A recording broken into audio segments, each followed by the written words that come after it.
Dans un monde où tout est sens dessus-dessous, retrouvez donc votre sourire, paix intérieure et quiétude de l'âme. Nous voici chez vous. Nous vous apportons Jésus-Christ. Notre mission, l'évangélisation par la voie des médias.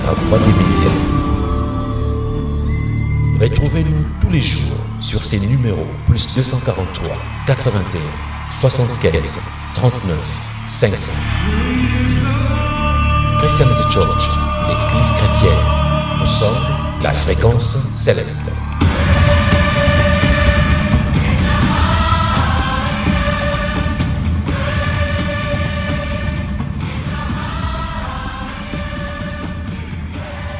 Bonjour et bonsoir, tout dépend de l'heure à laquelle vous êtes en train de nous suivre.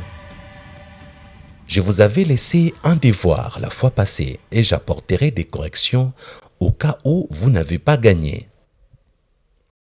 Pour vous qui nous suivez pour la toute première fois, nous vous disons, ne soyez pas choqués par les titres de cette série d'enseignements. Les titres ne viennent pas de nous. Nous l'avons pris sur un site portant cette mention. Les gros mensonges de la Bible. Nous sommes en train d'éprouver dans cette série d'enseignements que les 10 mensonges ne le sont pas. Ce sont eux qui mentent en affirmant que la Bible contient des mensonges. Pour vous qui n'avez pas su comment faire pour découvrir si la Bible mentait ou pas, je vais vous aider en vous donnant une formule de réfutation. Comme ça, prochainement, si je vous donne un devoir, vous saurez comment vous y prendre.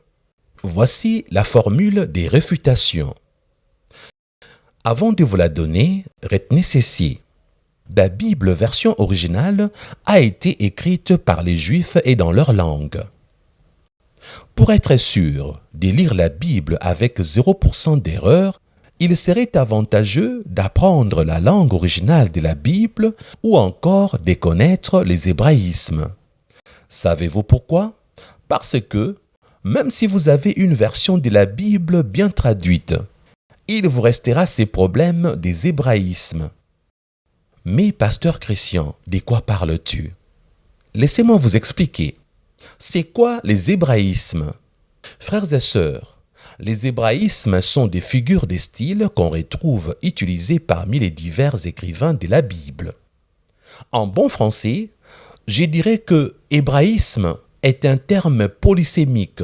Il sert initialement à désigner l'identification d'un usage ou d'un trait, voire caractéristique de l'hébreu, mais par extension successive en vient à être appliqué aux Hébreux, voire aux Juifs, leur doctrine, leur idéologie nationale ou leur culture.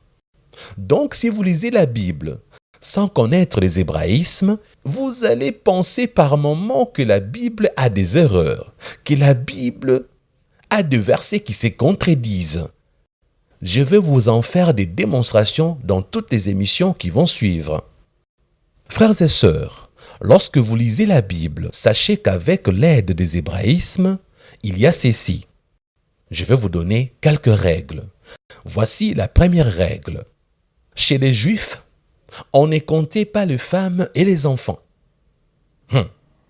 Voilà pourquoi dans Matthieu chapitre 15, verset 38, il est écrit « Ceux qui avaient mangé étaient 4000 hommes, sans compter les femmes et les enfants. » Vous voyez?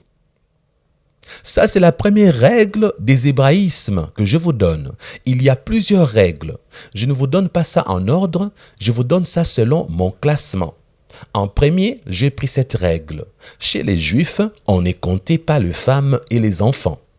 Voilà pourquoi vous avez remarqué que dans la Bible, lorsque Jésus avait nourri les gens, on a eu à dire « Il y avait 4000 hommes sans compter les femmes et les enfants. » Les enfants et les femmes, par moment, on ne les comptait pas.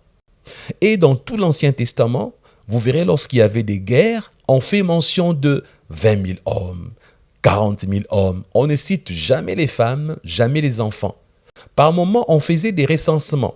On ne comptait que les hommes. Quant aux femmes, ainsi que les enfants, on ne le comptait même pas. J'en profite maintenant pour donner une réponse. À quoi? Je vous avais donné des devoirs, n'est-ce pas? Alors aujourd'hui, je vais prendre une des questions que je vous avais données dans les devoirs. Une question du devoir. Souvenez-vous de ces gens-là qui disent que dans la Bible, il y a des gros mensonges. Ils commencent toujours par une question. La voici. À quelle personne Jésus se montra-t-il premièrement après sa résurrection? Vous vous souvenez, n'est-ce pas? Je vous avais laissé ces devoirs. Je vais vous répondre aujourd'hui. Voici les rappels.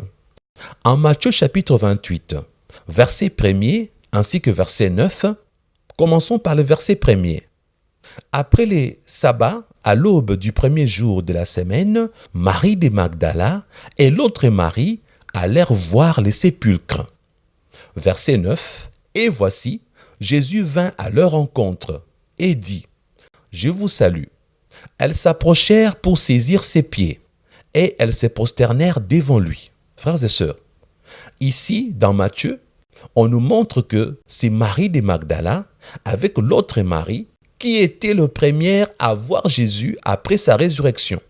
Et maintenant, dans 1 Corinthiens chapitre 15, versets 4 à 5, il est mentionné ceci, qu'il a été enseveli et qu'il est ressuscité le troisième jour, selon les Écritures, et qu'il est apparu à Céphas, donc Pierre, puis aux 12. Ça, c'est Paul qui raconte. Et nos amis ont dit que ce sont des gros mensonges, ce sont des contradictions, frères et sœurs. Apparemment, n'ont-ils pas raison? Parce que nous voyons ici que Matthieu dit que ce sont deux femmes. Marie de Magdala et l'autre Marie qui virent Jésus en premier après sa résurrection. Quant à Paul, dans 1 Corinthiens, lui, il dit que Jésus est apparu d'abord à Pierre et ensuite aux 12. Laissez-moi à présent vous donner la réponse. Ce n'est pas une contradiction. Parce que dans les hébraïsmes, comme je vous ai dit, chez les Juifs, on ne comptait pas les femmes et les enfants. Comme on ne les comptait pas, certains écrivains, comme Paul, n'a pas voulu faire mention des femmes que Jésus avait rencontrées après sa résurrection. Il a fait omission. Il n'a pas voulu les citer parce que c'était une règle chez les Juifs que les femmes ne puissent pas être comptées. Maintenant, il était courant qu'un auteur de la Bible, lorsqu'il écrit, de ne pas faire allusion aux femmes, de les ignorer, de faire omission. Donc, quelqu'un pouvait écrire « Jésus a nourri 10 000 hommes » sans préciser qu'il y avait les femmes et les enfants. Seulement 10 000 hommes. Un autre écrivain, s'il est un peu trop gentil, il va quand même dire « Jésus avait nourri par exemple 4 000 hommes ou 10 000 hommes sans compter les femmes et les enfants ». Le fait qu'il fait quand même mention, on peut dire qu'il a bien fait. Mais quant à l'apôtre Paul, il n'a même pas voulu parler des femmes que Jésus avait rencontrées après sa résurrection. Vous souvenez-vous de Paul, lui qui a dit que je ne permets pas à la femme d'enseigner. Ça c'est Paul. Il était très dur avec la femme, je peux vous rassurer. Voilà pourquoi il n'a pas fait mention. Eh bien, ce n'est pas une contradiction. Je suis content de voir que vous avez à présent compris. C'est les hébraïsmes. Une de leurs règles, on ne comptait pas les femmes et les enfants. Donc, conclusion, Jésus-Christ se montra d'abord aux femmes. Pourquoi Paul n'en parle pas? Parce que chez les Juifs, on ne comptait pas les femmes et les enfants. Amen. Laissez-moi vous donner à présent la deuxième règle des hébraïsmes. La deuxième règle dit ceci. Lorsque une histoire était déjà racontée par un autre auteur, celui qui voulait la raconter à son tour pouvait faire une synthèse ou éviter carrément de la raconter à son tour. Voire même, il pouvait la raconter en y ajoutant des faits nouveaux omis par le premier auteur. Amen. C'est ainsi que je veux récupérer une autre question toujours du devoir que je vous avais donnée. La question de ceux-là qui disent que la Bible contient des gros mensonges. Ils avaient posé cette question. Qui déposa les corps de Jésus dans un sépulcre? Pour vous qui avez raté le premier enseignement, Laissez-moi vous lire les deux passages qui se contredisaient selon eux. Matthieu chapitre 27, versets 58 à 60. La Bible dit: Il se rendit vers Pilate et demanda les corps de Jésus. Et Pilate ordonna de les remettre. Joseph, il s'appelait ainsi, prit les corps, l'enveloppa d'un linceul blanc et les déposa dans un sépulcre neuf qu'il s'était fait tailler dans le roc. Donc Matthieu dit que c'est Joseph qui est parti demander le corps de Jésus. Par contre, Luc, qui a écrit les Actes des Apôtres, au chapitre 13, versets 28 à 30, il mentionne ceci: Quoiqu'ils ne trouvassent en lui rien qui fût digne de mort, ils ont demandé à Pilate de le faire mourir. Et après qu'ils eussent accompli tout ce qui est écrit de lui, ils les descendirent de la croix et les déposèrent dans un sépulcre. Mais Dieu l'a ressuscité de mort. Il parle de « ils » au pluriel, ceux qui avaient crucifié Jésus. Ce sont eux qui l'avaient descendu de la croix et en plus qui étaient partis le déposer dans le sépulcre. Voilà pourquoi ces gens sur leur site, les gros mensonges de la Bible, disent que c'est une contradiction. Mais je peux vous dire que, frères et sœurs, apparemment comme ça, ça paraît être une contradiction. Parce que Matthieu dit non. Voici leur constat. Ces gens-là qui disent que la Bible contient des gros mensonges. Premièrement, ils disent, selon Matthieu 27, 58 à 60, c'est Joseph d'Arimathée qui déposa les corps de Jésus dans un sépulcre neuf. Et en deuxième lieu, selon Actes 13, 28 à 30, c'est les habitants de Jérusalem et leurs chefs qui déposèrent Jésus dans un sépulcre. Frères et sœurs, je pense à présent qu'avec la deuxième règle des hébraïsmes, vous avez la réponse. Matthieu a donné des détails. Parce que Matthieu racontait l'histoire en nous donnant des détails. Quant à l'auteur des Actes des Apôtres, il était en train de faire une synthèse. Son but n'était pas de donner des détails. Souvenez-vous de Jean. Jean a commencé à écrire l'évangile selon Jean.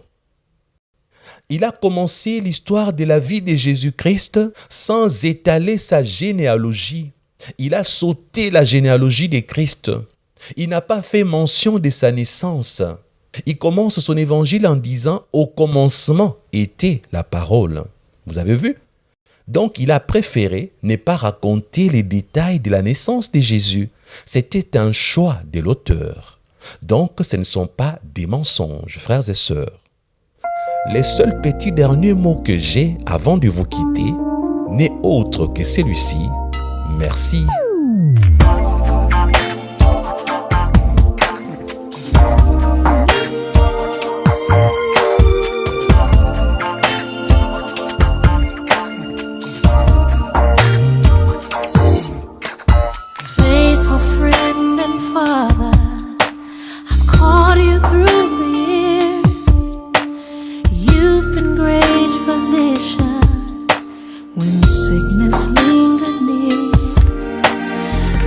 Distressing moments, your name is new and sweet. You've become comforter to me. You are comforter. That's who you are to me. Comforter, a name that fits so perfectly. Peace that passes all understanding.